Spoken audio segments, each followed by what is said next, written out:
সবাইকে প্রণাম জানাই। ভিডিওর মধ্যে যে গাছটি আপনারা দেখছেন, এই গাছটির নাম হচ্ছে শ্বেতপলাশ গাছ। এই শ্বেতপলাশ গাছটি ঔষধিক গুণাগুণ আছে এবং এই গাছটি তান্ত্রিক গুণিনেরা তন্ত্রে মন্ত্রের কাজে ব্যবহার করে থাকেন। অনেক জ্যোতিষী আছে এই গাছটি গ্রহের কাজেও ব্যবহার করে থাকেন। এই শ্বেতপলাশ গাছটি শুক্র গ্রহের কাজে অনেক জ্যোতিষীকে ব্যবহার করতে দেখা গেছে এবং শ্বেতপলাশ গাছটি খুব সচরাচর কম দেখতে পাওয়া যায়।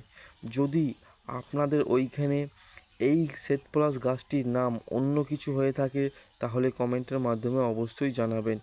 আর যদি মনে হয় এই শ্বেতপলাশ গাছটি আপনার দরকার তাহলে আমাদের কাছ থেকে অর্ডার করতে পারেন বা আমাদের কাছ থেকে আপনারা যে কোনো গাছ নিতে পারবেন শুধুমাত্র কোরিয়ার সার্ভিসের মাধ্যমে।